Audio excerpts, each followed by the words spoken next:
Thank you very much for the invitation. Thank you very much for attending this conference on future of education. I've chosen a topic which is a little bit off the program, and I called it the creativity response. What neurobiology and clinical psychology can tell us about learning, creativity, and problem solving.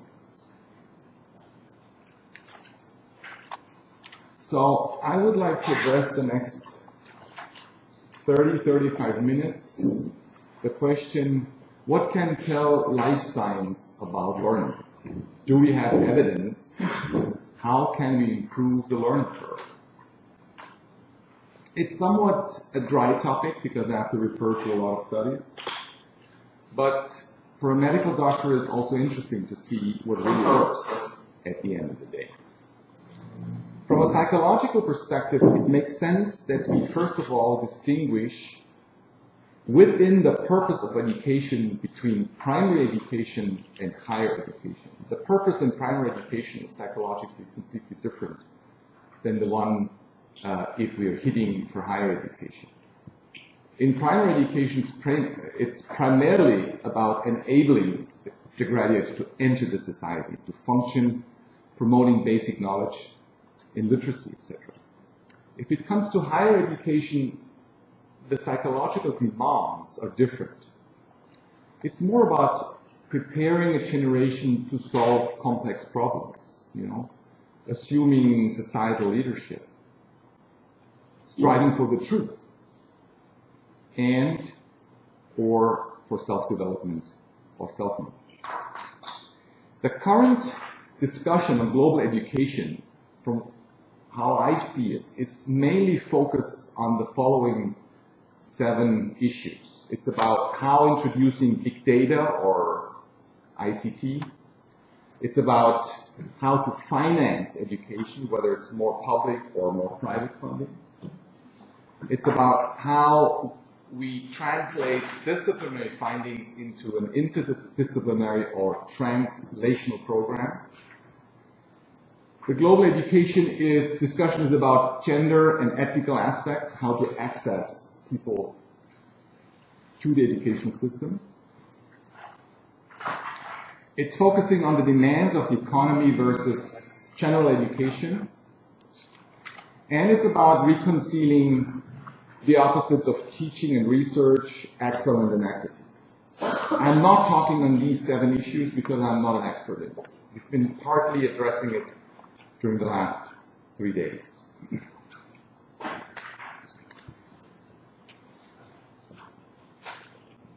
I would like to talk a little bit about creativity. I would like to talk about creativity in the sense that it's something new. It's something that's actually happening in each of us. It's about how to integrate opposites in each of us. And I think from a medical and clinical perspective, there are several components necessary in each of us to unleash creativity, performance, and learning to its best. My thesis I would like to discuss with you is that most educational programs on a global level, you're all partly running, do not tap into the full creative potential of our mind and of our brain, and therefore often lead to suboptimal outcomes.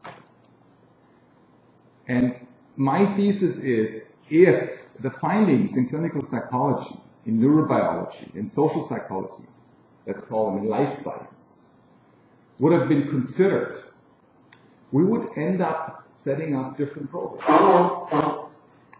And we would end up having different results, regardless whether you study archaeology or arithmetics, whether you study Taoism or technology, whether you're studying physics or psychology. We've been starting yesterday already discussing about learning. Let's have a first look, empirical look on it. If you take 800 meta-analysis out of 50,000 single studies with over 80 million students done empirically. This is what Janani did, 2009, 2012, etc. Trying to answer the question, what works? Meaning, what improves the learning curve or the outcome in a student? Okay? And you measure that. And you measure that basically with a statistical measure called effect size. An effect size is measured by a number which is 0.1 and indicates the difference between an intervention with regard to standard procedure. So an effect size of 1.0 means the intervention is one standard deviation stronger than standard intervention. An effect size which is negative basically says, yo, we better not do this. Doesn't help. An effect size between 0 and 0.2 is, well, it's like normal development, and something above 0.2 to 0.4 is good, and everything above 0.4 you should consider because it implies an intentional change in the education program. If you look at it from that empirical statistical perspective, there are things who don't work. You can question, you can challenge, but just don't work. They're neutral or they are little help. Retention, TV in classroom, high mobility, long summer vacations, age-enriching classes, a lot of state welfare support, technology-based learning at home, preschooling classes, the size of classes, web-based programs, homework, and gender aspects are of little help, neutral, or don't work on an average. What makes a difference? Just consider, it's about the question, what works in making a difference in learning, performance, creativity. Peer tutoring makes a huge difference. Feedback and mistakes from the teacher to the student, from the student to the teacher. So-called metacognitive training, teacher training, cyclical repeating drill with pauses. The relation between the student and the teacher. Cooperative peer learning, acceleration makes a difference. So, what's the point here? The point is that personal and interpersonal variables in this huge historical eminent study oversteer institutional variables by factor 2. What you see here on the left side are effect sizes which are above 0.4 and are basically personal or interpersonal. So acceleration had an effect size of 0.88, Piagetian program of 129, self-report grades of 144. This is what we want. Okay, generally speaking, getting back to that. On the other graph, you see the ratio between the major variables and their impact. It's not about the school. It's not about a classroom. It's not about the infrastructure of the classroom. Forget about it. It's not so much about the situation of home, learning at home. It's not about the principle of the principles. It's less about the peers. It's basically about what's happening in the teacher, in the teacher's brain, and his teaching, and what's happening in the student. They make 2/3 of the game.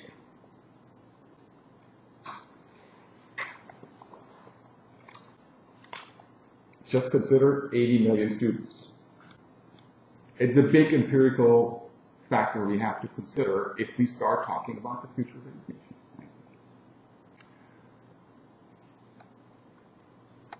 If this is true, let's say, if this is true, that personal and interpersonal factors oversteer institutional ones in educational outcome, we have to look closer what clinical psychology, what medicine, what social psychology tell us about the brain. Because this is where the need is.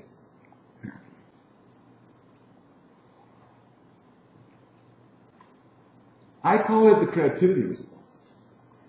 I think from a clinical perspective, from a clinical, practical perspective, I say very practical, very basic, okay? There's 6 things to consider. You can implement as professors, as politicians, as academics, as deans, into your program, regardless of the program in charge, which would enhance the learning. I'm going to talk on all the 6 of them. I called it the creativity. You know, when we're talking about creativity, we're not talking about happiness. Okay? We're not talking about fun. We're not talking about wealth or wellness or satisfaction. We're not talking about that. We're talking about a form of adopting to the world where new information and new networking allows new thinking, new processing, new coping with challenges and problem solving. Creativity is about something new, something which hasn't been done that way before. In order to talk about creativity and the creativity response, it's not about talking about achievements. And we're not talking about a specific talent. We're talking about a genuine human condition inserted in each human being. You know, someone who is creative, he's actually able to integrate opposites. Competition and cooperation, theory and practice, aesthetic life and abundance, one discipline to the next. He is able to discriminate between good and bad ideas. She or he is able to ask the right questions never been asked and respond to challenges never been responded in a very unique, individual way every day in each human being. From primary to higher education 8 billion times each day, all life long. We cannot not learn, is something we discussed yesterday. Just as well as we cannot be not creative. We're always creative, all the time, 7/24. The question is just, can we unleash this capacity to its maximum? And I think there are 6 components to such a creativity response, which could do that. And the first one is, now it's getting even more practical, I'm very sorry, is about the link between learning, cognition, and exercise. Just let me do a short introduction. You know, I'm a psychiatrist, so I'm always looking at the brain and at the mind of people. There's 2 brain regions which are necessary to keep in mind in order to understand the argument. The first one is the so-called prefrontal cortex, PFC. This is this part of the brain, right behind your eyes. In dogs, it makes 7. In monkey, 17. In humans, it makes 30% of the whole brain. Some researchers say this is what you're saying, what is specific for humans because of its size. In this part of the brain, you have the so-called executive functions. It's about planning, thinking ahead, rational decision-making, attention span, impulse control, role-taking, morals, empathy, understanding others, self-awareness, learning curve, creativity. These executive functions develop between the 3rd and the 25th year in your life. more or less. And one of the indicators of a large PFC is, for example, you can measure that, I'm going to tell you later on, when you have the capacity for postponed gratification, which leads to higher self-esteem, higher mental concentration, and also higher societal success. The second part of the brain you should remember for this discussion, for the purpose of this lecture, is the hippocampus. This is where it's right in the brain. This is where we store, consolidate, and reactivate memory. There is no learning, there is no performance, there is no form of gravity whatsoever without some kind of memorizing something. One of the best, empirically best documented links between performance, creativity, learning on one side is the link towards exercise. It sounds a little bit kind of trivial for you, but it's absolutely substantial. There's studies done in PNS this year, this summer. They put students 90 minutes just walking in a park. Just walking in a park. And the others walking along the highway. And then after that, they assessed cognition speed, memorizing, abstraction span, etc.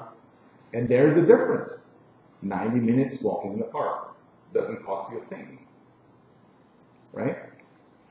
There's a lot of population-based surveys that demonstrate that exercise, stress relief, has a positive impact on sleep, depression, cognitive function. You know, this link between exercise, executive function, memory, mood, and cognitive enhancement is very strong. It's all running to prefrontal cortex, hippocampus, and the neurogenesis, meaning the generation of neurons in the brain.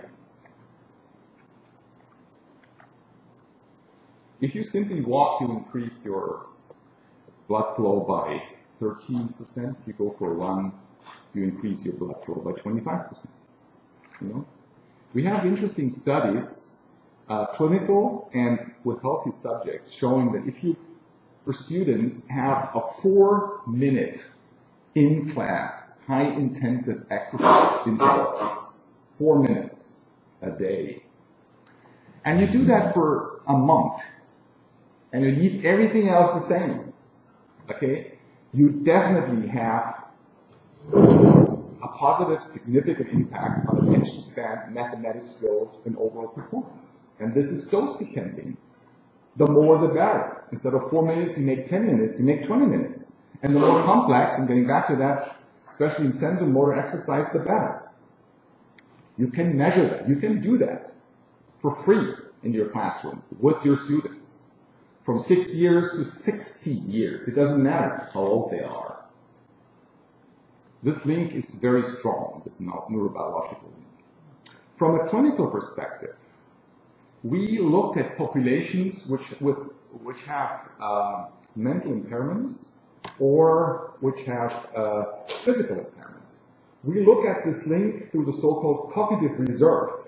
What you see on one axis is the level of performance, also measured through the gray matter, through neurogenesis and neuroplasticity, and on the other, on the horizontal axis, you see the age. You know, I told you about the hippocampus. The hippocampus is where memory is happening. We generate about 700 neurons in the hippocampus a day, each of us.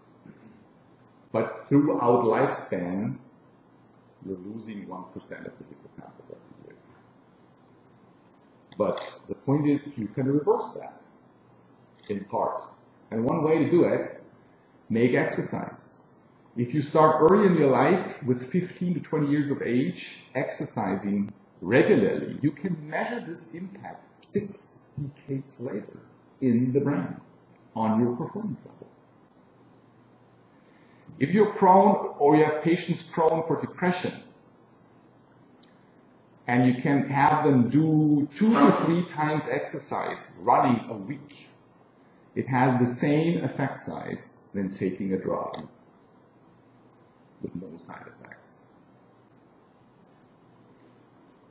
The question for a psychiatrist here is not whether you do a treadmill thing or you make weightlifting. The question for us is, what kind of exercise is best to improve performance and creativity? Is it aerobic? Is it resistant? Is it coordinative? Is it cognitive-based exercise? This is the question we're interested in the clinical setting. And there is preliminary data that the more complex the sensomotor exercise is, linked with cognitive, mental, mindful aspects, the better. And do you think what kind of exercises these are? This is what we know from the East. It's about yoga, Tai Chi, or Qigong. This is where the sensomotor and the cognitive mindful aspect is linked together. And this leads me to the second aspect. You know, in most programs you're running, you have to deal with a lot of data. Okay? And the big data debate from a medical perspective looks different than the big data debate from an engineering or IT expert perspective. I tell you how it looks like from a medical perspective. The big data debate goes basically back to Laplace. Pierre Simon Laplace. He asked himself in the 17th century the question, do we get a better picture of the world, of nature, of human beings through a figure, through data? This was the last question. And this is the big data question of the 21st century. Does big data offer us to improve knowledge, skills, and competencies to better understand ourselves, to better understand nature, and to better understand society? Okay. From a medical perspective, I would say not necessarily. It depends. And it depends on four things. And the first thing is we have to differentiate between the so-called sensory overload and the filter failure. The sensory overload, I told you that the PFC here, right there, basically is responsible for discriminating, differentiating, and evaluating between relevant, irrelevant, important, or not important. A sensory overload describes a situation where the mind or the brain of a human being is overflooded with information. Okay? If you go on the web, you can think that's too much to process. From a psychological perspective, it's not so much a matter of sensory overload. Because throughout mankind, there's always more information outside than inside. It's more a matter of filter failure. And the filter is the prefrontal cortex. Meaning, how much is the brain able to properly discriminate between junk and relevance, between good and bad, between significant and rubbish? This is the important question. And this important question is answered right there. So the question is, how to improve the PFC? This is the question for the medical doctor. What are you doing in order to cope with information overload? One way to do it, and there is really good, robust empirical data, is implementing some kind of mindful-based practices in your daily program routine. We have very good data, population-based data, clinical samples, and healthy data showing that mind-body medicine, mindful-based programs, which are different to psychotherapy, and they're different to just closing your eyes and relaxing. They're different to relaxing, okay? They have huge impact on your brain. It's basically Herbert Benson, Harvard, and John Kabat-Zinn in the 70s and 80s starting these programs and now being basically standardized all over the world for healthy subjects, for corporates, and for clinical populations. We have outstanding programs for pain relief, for depression, for anxiety, for OCD, for dementia, etc., to improve performance. You know, you can measure this in the brain. If you take, in a meta-analysis, 300 meditators, okay? A meditator is someone who is meditating, who is within a mindful-based practice whatsoever. And you put them, these 300 meditators, out 21 imaging studies and correlate them. There's always 6 brain regions being active. And the point is that after 5 to 6 weeks, you can already see a change in the gray matter. After 6 weeks. If you take so-called long-term meditators, this is the hardcore group, okay? You've got to meditate over 10,000 by definition for the scientific community. You've got to meditate or do something in this field over 10,000 hours during your lifetime. Everything above 10,000 hours gets you into the so-called long-term meditator. Okay, you're not a novice anymore, you're long-term. You can see that your hippocampus, which is normally age-relatedly decreasing, this process is reversed.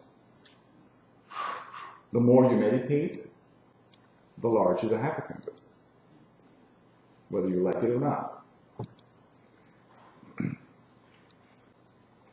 The interesting question here, again, for a clinician is not what kind of program you're going for. Whether it's Kabat-Zinn, mind-body medicine, it's Benson, whether it's Qigong, whether it's Zen, or it's Tai Chi, or anything else. There's so many out there. The more important question for us clinically is, what is the common denominator of all of them? Empirically, an empirical cluster analysis found out that there are 7 aspects. The first thing is you have to choose a practice where you do not react to any kind of internal stimuli. Okay? You're purely in a witness position where you observe what's happening in your brain, your emotions, and your physiology, and your cognitive processing. What you see after a couple of weeks and months is that your consciousness is enlarging. You can ex post verbalize this experience, but you definitely stay non-judgmental. And what you're doing over weeks and months and years, you start detaching, you start disidentifying yourself from your emotions, from your cognitions, from your physiology. And you do that again and again and again and again. And you don't need a psychotherapist. Okay? You need someone to show you how to do it, but you don't do psychotherapy.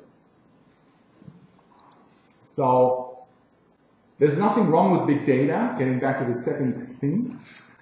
It's more about a filter. How can you increase your filter capacity in the brain?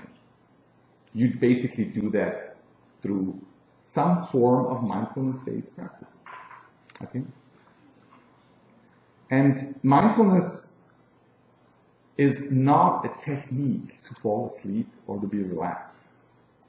It's something else. However, and now coming to the third one, rest and sleep is as important for performance and creativity as anything else. You know, adults normally require 7 to 9 hours of sleep.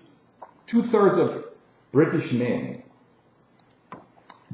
have less than 6 hours sleep, which is by definition clinically an insomnia. Probably the same for any other man on the continent. I was about to say that explains it. Yeah. You need sleep for homeostasis, for memory consolidation, for mental and physical performance. There was a study done by the American Society of Psychologists who found out the cheapest way to make the whole American population happier, safer, and healthier. Just sleep 1 hour more a day. Like the Mediterranean student. Yeah?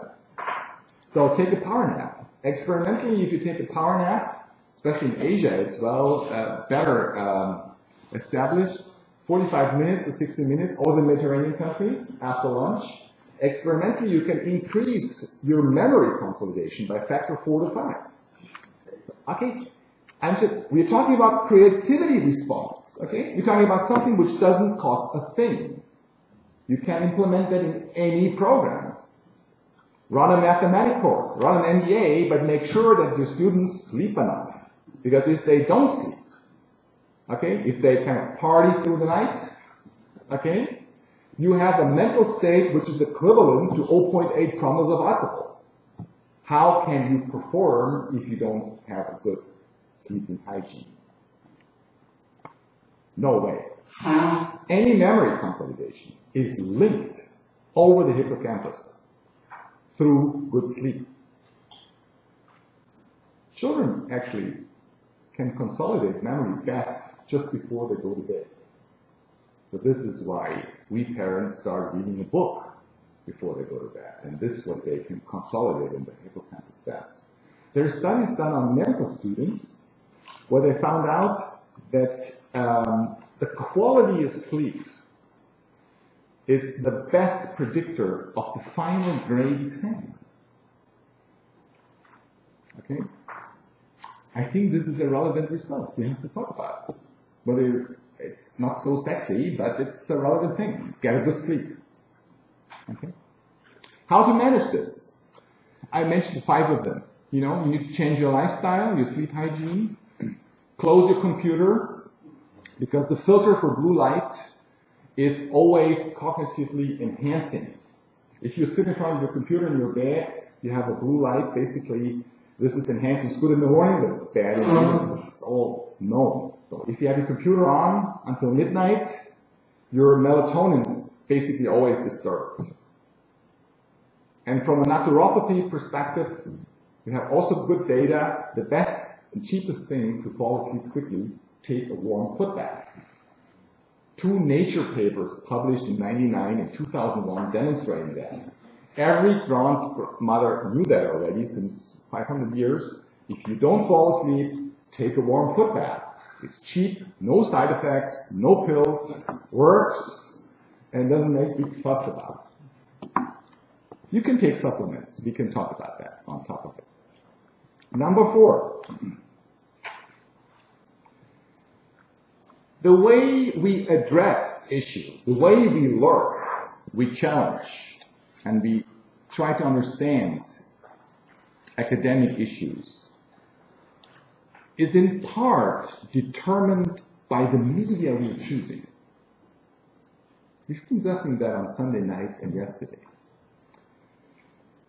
Generally speaking, to the extent we are using ICT, to the extent, I have to be very careful because there's a lot of problems out there. To the extent we are using ICT, which means 6-8 hours or more a day, in order to process learning to a student or to learn yourself, to that extent, it's negatively correlated with the development of the executive function in the PFC. It's negatively correlated with lifestyle, and it's positively correlated with dissatisfaction, drug, and alcohol misuse. That's data. I mentioned already yesterday that the average smartphone user, we are all here in the room, smartphone users, actually except me, because I don't have one, but an average. You look on that smartphone on average globally 150 times a day, plus answering. Okay? You produce mentally a situation which is called multitasking. Multitasking is neurobiologically an illusion. You always think that you are better and higher performing, that you're doing 2 things. You don't do 2 things. I'm very sorry. Neurologically and neurobiologically, you're actually lower performing. Experimentally, you can show if you do something, like you do a mental study and interrupt that every 3 to 5 minutes with an SMS, you end up with a functional reduction of your IQ of 10 points. You lose performance. If you have students writing an exam being interrupted voluntarily by SMS or writing an email, you reduce the performance by 50%. There's even a term, FOMO. You know what a FOMO is? No. Oh, you have to know what a FOMO is. A FOMO syndrome 80% of social media attenders have a FOMO, fear of missing out. This syndrome is correlated within the DSM-4 towards what we call addictive syndromes. You can measure that. There was just 2 or 3 weeks ago a new study published by the OECD exactly on that question. I quote, frequent use of computers within the PISA study is more likely to be associated with lower results. The results show, I quote, no appreciable improvement in reading, mathematics, science in countries that have invested heavily in information technology. The opposite is true too. The opposite. And the opposite is not about multitasking, doing 10 things at the same time, because this is distracting your brain. This is running down your performance. The opposite is cross-modal learning. It's about visual perceptual, visual tactile, visual auditory. Okay? You increase the neuroplasticity of the brain through 2 mechanisms. The first, you stimulate the right and the left brain. And the second is you use multi-sensory channels to process something. Reading, auditory, kinesthetic, tactile, gustatory, olfactory, whatsoever. This is what makes the difference. So the medium here, ICT, is not the message, but the medium through which we try to process message heavily determines the outcome. We're talking about creativity response. Okay? So far, we haven't touched yet $1. Okay? It's all for free. It's all for free. I need another 5 minutes. Yeah. I need another 5 minutes.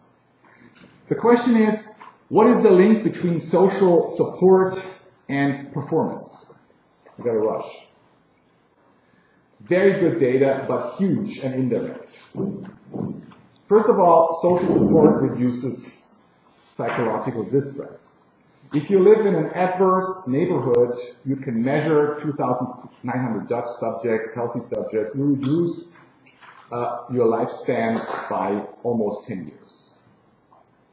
The opposite is true. If you have a friend within a mile, you're more happy just having a friend within a mile.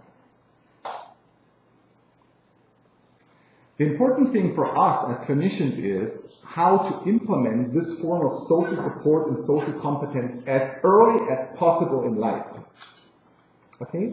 Children who score high in social skills within the first 10 years of their life have 4 times more likely to graduate from high school than without. Extremely good data. It's always the same cascade. Kids feel alike, they feel bonded, they pay attention, they bond to the peers, they bond to the institutions. And this is completely independent to IQ. Completely. Doesn't matter how bright the brain is.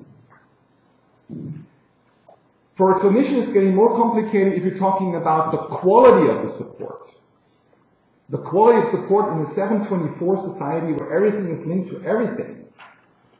Okay? We have to be very careful replacing real face-to-face social support systems through virtual ones. It's not the same. A virtual screen time social media contact is, by the extent you're using it, especially young generation, negatively correlated, empirically based with life satisfaction, performance, learning curve, anxiety, perceived stress, alcohol misuse, sleep quality, eating habits, and depression. These are the famous Heckman curves we all know. Heckman, Nobel Prize for Economics. He showed throughout the last 20 years that if a politician has money to spend on with an education, don't spend it post-schooling somewhere between 30, 40, 50. Take the money and spend it within the first 5 years. The return of investment is factor 10 to 15 higher. $1 spent within the first 5 years in the program very intelligently, that makes the difference. It's This is clear, empirically clear. It could be not clear for the political decision making, but from a scientific perspective, preschooling investment has the highest return of investment. And finally, nutrition. Okay? On a population-based level, we're talking about low meat, Mediterranean diet associated always with lower risk of cardiovascular disease with cognitive impairment and depression. For example, if you take 1,000 subjects eating 5 years, pomfret, chips, trans fatty acids, you can measure that they are declining in mood, cognitive enhancement, and performance, especially under the age of 45, etc., etc. The second thing is about fasting. Low calorie into fasting. We have experimental data, we have animal data, healthy subject data, clinical data. If you have a fasting episode in your life, this is increasing your memory, this is increasing your performance, this is increasing your creativity, and this is increasing your lifespan. And you can add, if you want, some supplements. It's very good data. You know, 2,000 Japanese employees, one group is getting normal Japanese food, and the other one gets Japanese food plus a bunch of supplements. They perform better. Higher mood, higher performance, higher learning curve. I just want to make one note, because you mentioned this about the neural enhancement. 20% of the students globally are using drug neuroenhancers, thinking that this would boost their learning curve. I went through the meta-analysis a little bit, especially also for the purpose of this lecture, and the findings I drew out of it is it's in some studies a little bit above placebo, but it's definitely negatively correlated with concentration, executive function, creativity, mood, and memory. Most of the students take these drugs as a compensation for fatigue and insomnia to just increase unspecific arousal and awareness, but not to really get into a creativity boost. Final remarks? I think creativity is about something new. It's happening in each of us. The purpose of education from a medical perspective is not about financial wealth, it's not about fun, it's not about wellness or happiness. It's about an ongoing process of being creative, becoming creative, encouraging creativity. This is true for any discipline you're choosing. In order to promote this asset in each of us, it's actually not more money we're needing. It's not more welfare we're needing, or another 25 disciplines. We need a creativity response. Make it very easy, very practical. We need silence and mindfulness, sleep and rest, multisensory learning, have a friend, good food, and enough exercise. All this will boost creativity in each of us.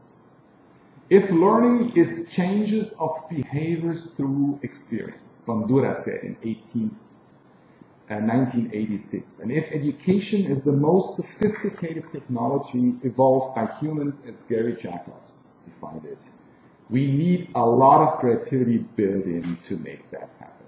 Thank you very much.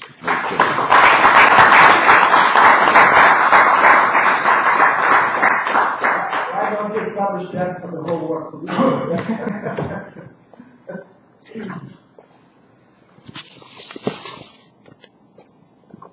Well, thank you so much for this analysis, where we can both find all your emotional passions, because behind the data there is a man, and very regularly I could feel the passions. I'm so happy. I also wanted to make a few comments. Well, most of what you said, I'm completely or 100% through experience and through studies behind you, so there won't be anything new or any additional comment that is not within your flow. I'm just questioning, are we not going back to basics? Have a dog, walk in nature, the good old grandma's teachings. All the things that modernity and progress forced us into are actually killing us. I'm not a fan of the complex theory. I much more believe in mediocrity. I believe systems are mediocre. They are just stupid. So I don't think there is someone or somebody behind the scene pushing us, to kill us. I'm just saying, by our ignorance, we just mimic, okay? Like monkey. We just do exactly what the other one is doing. And even if it's stupid, we just mimic it. For example, we live in cities. And we usually have, if you have lived in Paris or London or any big cities, you have a wall in front of you. You just have, your eye cannot go far away. We need nature. We need not to have something in front of us that makes us curve the head. We don't need to go to the subway, metro and this kind of stuff. But really, all these external stimulus are actively killing us, day by day. And my personal experience in the industry, in business, is really to see people that they're proud to tell you that they sleep 5 hours, The best they are, the less they sleep.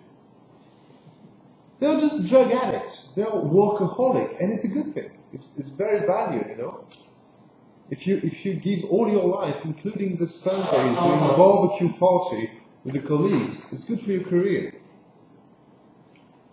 But we are giving our life to drug addicts. These guys are addicts, really. This is probably where in the world there is the highest level of suffering. And I'm not joking. High multinationals are the ones that we need to help. And there is just one word that I really have not heard in your presentation that I would like to add is love. There is nothing we will ever do without empathy, care, and love. Nothing. And there is no possible study on love, because it's a presence. And mindfulness also helps cultivate this love, this presence. Because if not, it's just doing something with your mind in the narcissistic way, the new age way. But if you did not cultivate love for the other, then you're doing something wrong with your meditation. And as a consultant and a coach, I guess 99% of my job is to listen, to sit down, listen with care. And all the negativity and suffering come out. There's just nothing to do but accept the suffering of the people that I have in front of me. And they have the solutions to their own problem, mainly because they created their problem themselves. Another way to phrase it is they are the prisoner, the jail, and the warden. They created the jail they are into, and they make sure they stay in the jail. And this can be freed up by a caring and loving presence. So long story short, thank you so much. This is very scientifically backed data, and I'm sure by your own experience as a human. I have other words to say the same thing, but in the end, cure yourself, go to nature, stop coffee, stop laptops, have a dog, sleep well, love your wife or love your husband. Come back to basics. And if you don't do it for yourself, do it for your kids, do it for your moms, or do it for your employee, because they need you to be healthy. They need you to be happy. And they need you to be a good human. Thank you.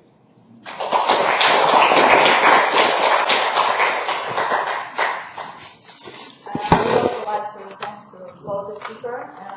add some remarks. So as it was mentioned, creativity is an ability to produce something that is novel or something that is very original.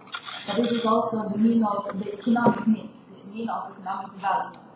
And the recent report on the creative economy, which was published by the Otis company in 2014, stated that 6 out of 10 jobs in California belong to the creative jobs.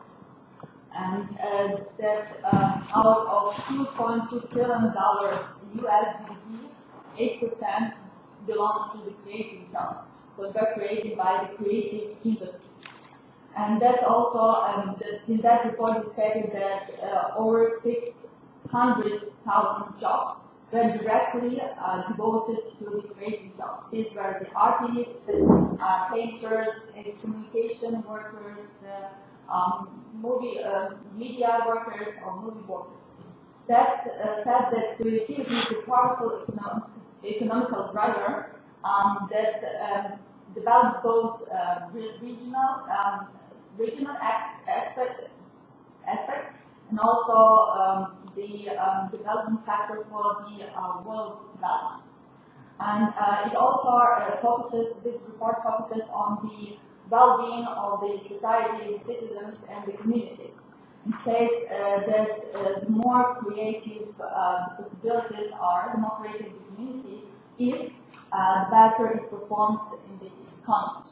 And the better results it has, the better financial benefit it has. However, the question comes if we go back to the question of education and creativity. So can we learn or can we teach how to be creative? And if we do, with what age should we start? And there are also some psychological researches that I went through. They were done both in 1970s in the US and also in recent years in Russia. This goes to the addiction to like smartphones and other IT or TV technologies. And in 1970s, it was stated that every 2 hours spent before the TV reduces or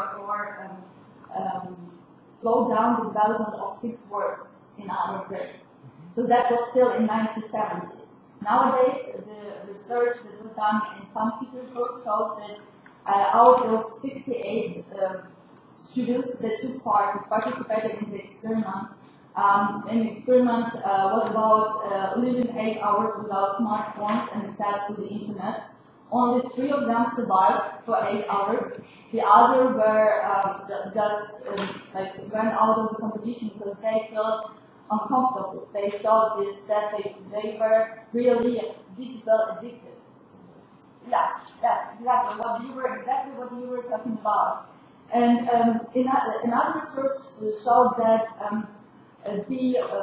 if parents give their kids starting from like the age of 3 or even earlier, they set for different cartoons or smartphones, so the kids are really good at that even in small age, with slow ages. They still stop being creative. Their brain, not both parts of their brains are developing the same. They do not have to work out their fantasy because they already have everything on their laptops and computers.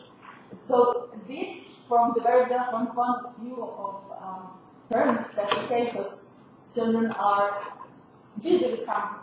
But the research said that in 15 years we'll have 100,000 of young people that will have depression because they won't be able to create something, to do something. They will be just waiting for some digital device or someone else to show them that this is the perfect picture of the perfect reality. So the question, so I'm coming back to the question, can we as professors, as educators, teach how to be creative, and whether it's not too late for the higher education to teach students how to be creative. That's what I'm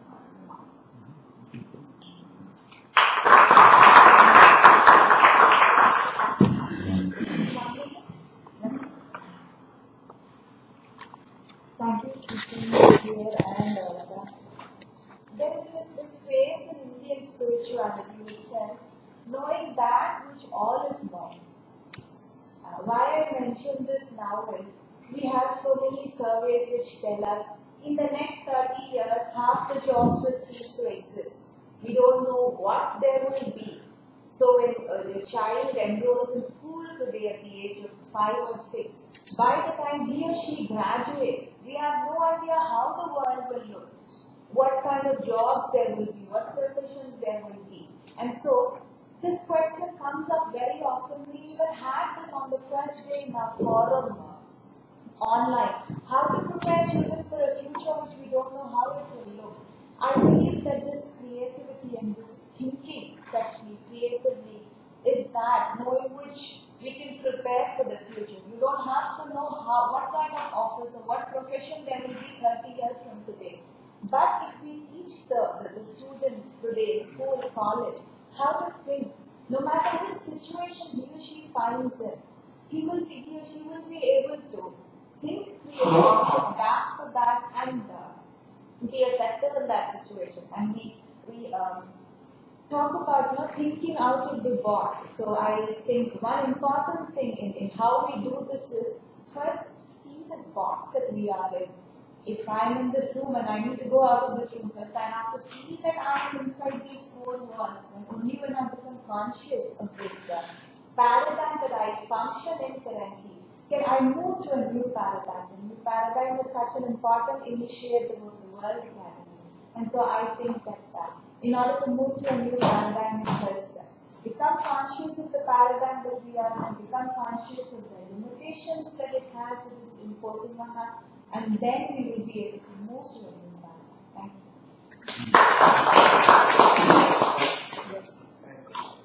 you. Okay, thank you very much for the comments here on the panel, and now we are opening the discussion. Please. Thank you very much. I really enjoyed and appreciate this presentation. And to my ears, in almost 100% of the data, very important data you presented us, there is a common denominator, which is relationship. No matter if it's the relationship with teacher, with the students and vice versa, or walking in the woods, the relationship seems at the center of the stage. If you do meditation, you relate to yourself and the world in that way. And so other longitudinal studies and research came to mind that support what you said. For example, in person-centered medicine, the results of the relationship with the patient and family of the patient and the personnel. But even walking the woods, it came to mind that the research has shown that people that are given in a hospital room a window where you see greenery, or at least a window, or no window, show, you know better than me, dramatic difference in days of specialization post-surgery compared with the equal, patients. And also, from all the research on resiliences, chronic stress, and lifestyles, I was really hitting that people that are more resilient or more resistant to chronic stress are optimistic, have a high self-efficacy, high self-esteem, able to express their feelings, so that's how they relate to themselves and others, able to ask for help in moment of needs, have a good support group as stress, that is a predictable variable, to have friends, to have people you can ask for help in need, or create healthy behaviors and not accident prone. Then you also put the accent, I think, is something very important, especially in order to social market this kind of changes or idea or data, which is the ROI, the return on investment. And here, that's my only question to you, because I don't know the answer myself. It's very complex. For example, all this, is true and great, and I have had so many unsuccess to talk to my Minister of Education in Italy, even finding the money, because one, there is the power structure in education, like in other things, and second, also in Italy. I mean, not the worst country. I think we are the 6th, 7th, or 8th. We're going down country in the world for wealth. 45% of schools still have asbestos. So our kids breathe asbestos fiber. And how we deal at the same time with showing this as a positive ROI, so they want the business case. I don't know how. Great presentation.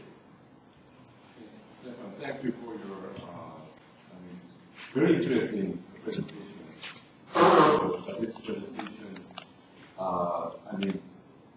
I feel healthy already by listening to your presentation.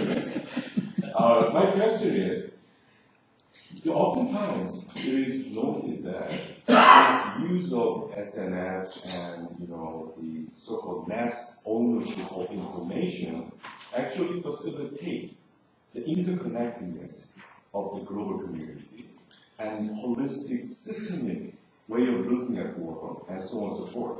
So my question is this: is there, from your that many, the mental analysis, the results from your mental analysis, is there some research about some sort of positive effects of having this, the technological breakthrough actually effects on the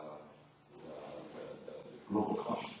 So I think, in some sense, that touches upon the very identity of this noble organization, arts and science, love and efficiency of technology.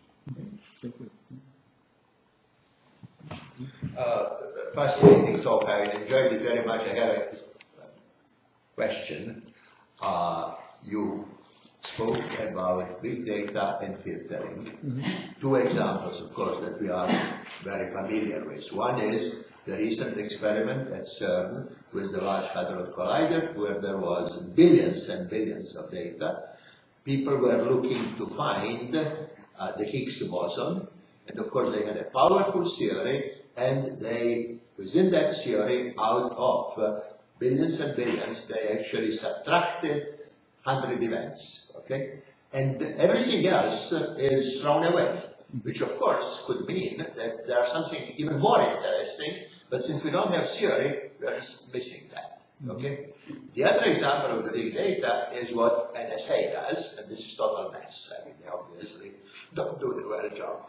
Now, how is the prefrontal cortex doing this? Because obviously we have the same amount of data, and we filter something. Do we know how this is done? Because we obviously are blind on a number of very interesting things. We pass by them, and on some of them we somehow react. So do we understand that mechanism? Is that in some cases a miracle? We see something beautiful, and we are totally blind to that. But then we see something else beautiful, and there is a reaction. And similarly, something good, and when you said, for instance, listening to a speech, sometimes excellent talk is being given and we fall asleep, but sometimes we just get the idea. So is that known to any extent how this miracle of the prefrontal cortex works? I was fascinated with your presentation. I assume most of the research in your medical school or whatever you have been associated. But there are others around the world doing this kind of exercise. I mentioned the case of this University of Medicine, and a few others, which are doing also research combining Stanford Medical School, and Education School, and other areas. If we already know, and you're very strong in some ways, and we already know this or that, why don't we disseminate this more? Because this would be helpful for us. First, you mentioned time spent on computers, smartphones, etc. Now in Brazil or other developing countries, kids don't have access to smartphones. Nevertheless, the PSA results for the developing countries tell you. So, wow, this is some question. We have to study more and do more research. That's my point. We need more research on neurosciences and the other related aspects of that. I think we should encourage more research. And also all over the world, because we're looking from data probably from children in Europe, maybe at least over, I don't know, maybe all over the world. But frankly speaking, I've seen these results of PSA, which are tragic in the developing countries. Although there are some exceptions. Korea is an exception. Finland, of course, maybe Malaysia or Indonesia, some of the countries they are doing quite well. In the developing world, in Latin America or Africa, disaster. So I think that needs some attention.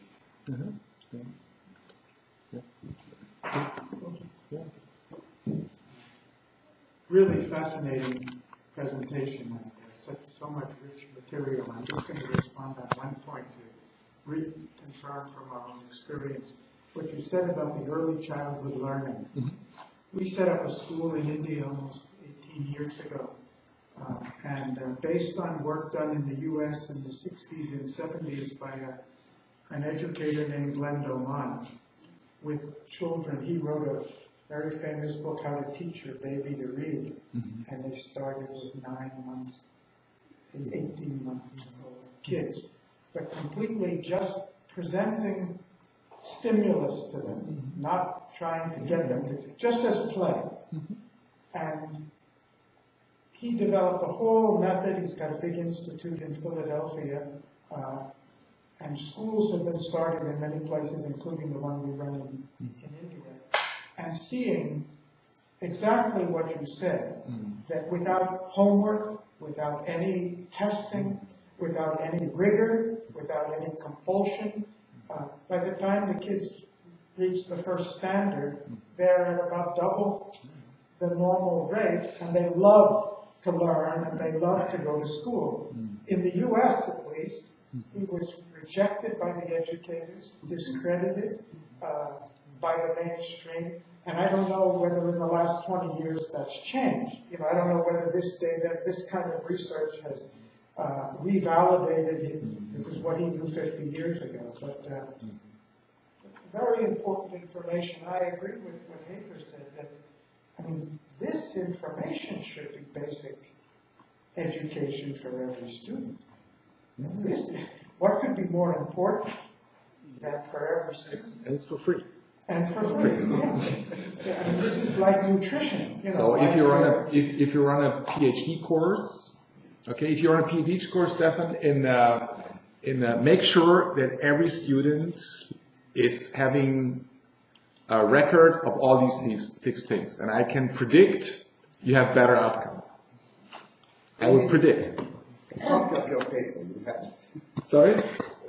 Yeah. So can I follow up, please, on both Hector and Ivo's points? Thank you for that paper. It's fantastic. And I think I'm hoping that this is recorded properly because it would be a great thing to share with a lot of people. I would say, though, that education research has known a lot of this for quite a while. So the Hector question is an important one. And so the question is why doesn't it disseminate more? Well, one of the things that we have is a breakdown between the research community and policy community in education. And education suffers from the fact that every policymaker has been to school and therefore has an opinion on what worked for them. And because universities do not value education research, they treat it as a lesser domain. And so as a consequence, anybody thinks they have an opinion on education, which means they filter the educational research and they don't listen to it because it might compete with their own experience.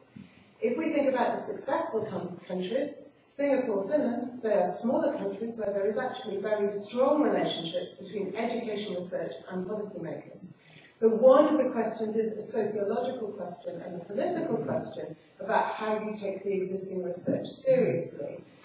The second point is actually a filtering one, and the question of how we connect up the psychological analysis, which is fascinating and really useful. And I'd like to explore more how we connect that up with the sociological analysis in the same field.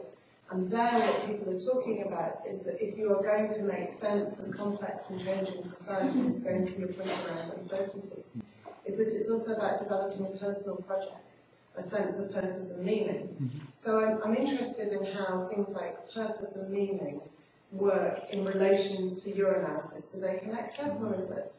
Yeah. I mean, let me summarize the question so far. How to teach a baby to read. Okay, this is where the meat is, the first 5 years, and this is where most of the stuff is happening. Let's tell you one example, which has outstanding implications. If you compare people who know one language compared to those who speak 2 or 3 languages throughout their life, okay? Something you can do the first 5 years actually for free, okay? Do you know what impact that has to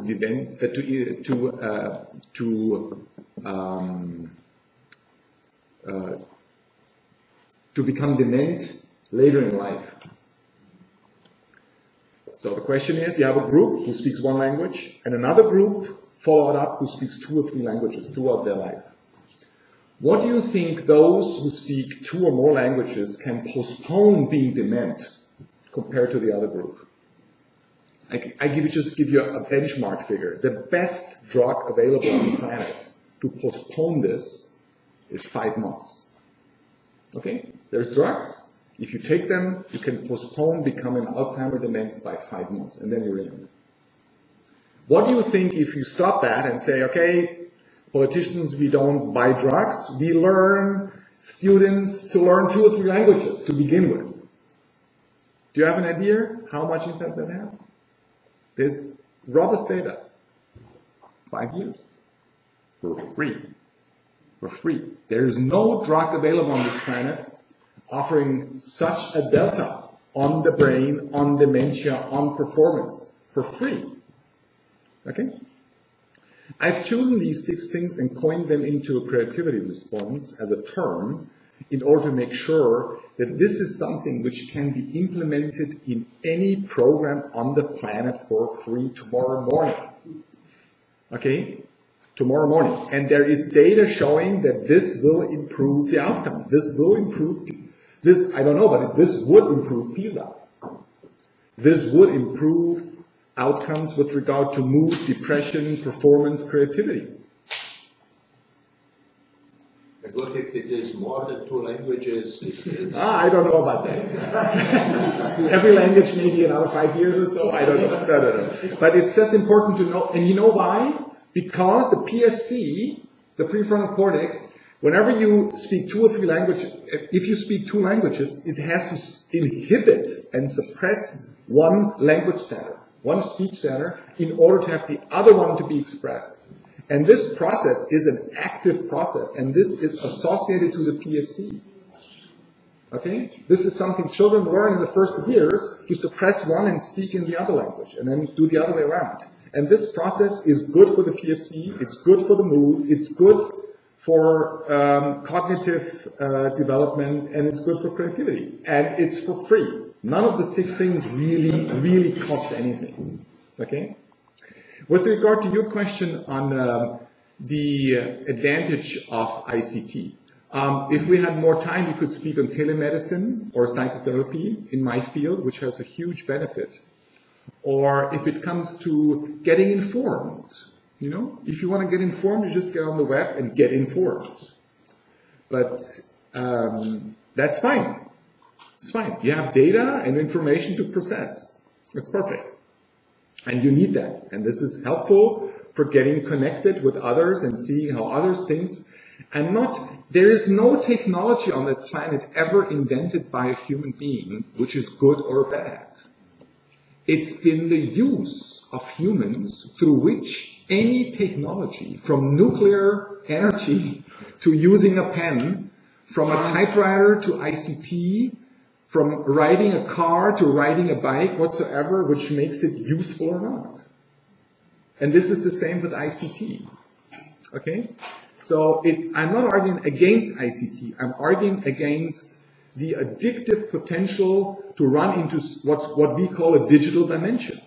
You get stupid, in one sentence, if you only are exposed to this stuff. Okay? If you use it wisely, you can really enhance your PFC. But this is what the professors then have to do. You know? How do you call it? Digital? Digital dementia. There's a book out there in English and in German by Manfred Spitzer called Digital Dementia, who summarized all the findings in this field, demonstrating what I partly showed in my slides, that extensive screen time is associated with lower IQ and with the dementia early in life. The dementia is by definition a cognitive impairment acquired through life. This obviously is dependent on the time, whether you do it when you are 2, 3 or 5 or 10 years old, right? Throughout life, I think there's a cutoff. The research on this field is not conclusive 100%, but in preschooling, I would not recommend more than 1 hour a day on the screen. Okay? In schooling, I would say, as a rough figure, 1 to 2 hours. But the most important thing is also what you said, Gary. In the preschooling phase, it's more about setting up an enriching environment. Okay? And the girl and the boy and the baby gonna suck it up. Everything. From learning to mathematics to languages to social skills, they just suck everything. They also suck up the rubbish. They just suck it up. Their prefrontal cortex is not strong enough to discriminate. They suck up everything. So if you set up before schooling an enriching environment, and the 6 components of the creativity response are parts of that, you can implement in 3 years olds a 1 minute of silence every day. It's not killing anybody. I know it from experience. Okay? So, if you enter school and the higher your grades become, things are changing. You're not a facilitator anymore. It's about getting your stuff done. Okay? You get feedback. Good, bad, bullshit, excellence, feedbacking. Where are you at the moment? You go, it's about drill. Okay, it's about learning. It's different. Preschooling is different to schooling, to high school, to college. You know, I showed you the Haiti data. The higher you become, the more structured it's going to be. You need feedback. How far are you in your training? Okay, how do you evaluate yourself within the training? I do that with my registrars. 6-year training. After the first, second year, how far do you think you are in your training yourself? I think you are there. You think you're there. Okay, where does the delta come from? Is it come from you? Is it come from my side? Is the institution wrong? So where are we going to go? You need permanent feedbacking, permanent metacognitive teaching on the teaching on the teaching. This is where you improve creativity. It's not about another 100 laptops or decreasing the classroom size from 20 to 10. You can do it if you have a lot of resources. But at the end of the day, implement the 6 things. Implement, if you have low scores in mathematics, they're all out there. 5-7 minutes of high intensity in-class exercise. Can I just say that one of the things, if people are interested in this, there's a new foundation that was set up in the UK specifically to address this issue of robust evidence in education. And it's called the Education Endowment Foundation. And it is multi-million-pound investment. The Education Endowment Fund, actually. And they are running randomized controlled trials on everything. running RCTs in education across the UK on all these topics. Now, there are issues with RCTs, but it's precisely addressing this sort of question about how you build robust data. And the data is public, it's published, and there's a toolkit that allows you to assess, if you like, the relative impacts of different interventions on a randomly selected population. So, you know, it's a useful tool to be aware of. Yeah. Professor Heckman, Nobel Prize, you probably know, you mentioned him. He came to give some lectures in Brazil, tried to encourage our government to start earlier education, especially to build pre-primary schools, nursery schools, that kind. And there's a big effort going on right now. And he showed results from the Chicago group, which was doing this experiment. And Canadians were also there. It's quite impressive, but it was not well known. People in Brazil, we had, I tell you, he organized a meeting. We were about 34 people in the room. And so we were talking to our teachers, but to our schools of education didn't come to this. I'm worried. I will give you now a general feedback at the end. We can discuss that at the coffee break.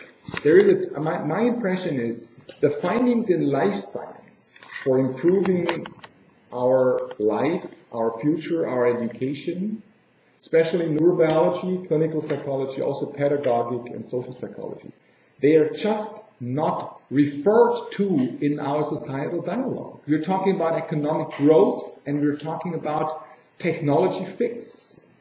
And this is the wrong way to look at it. If we started to look at life science and what they found, there's huge data and everything, okay? We would live in another society, we would live another life, we would do other politics, and we would start coping with the challenges of the Anthropocene.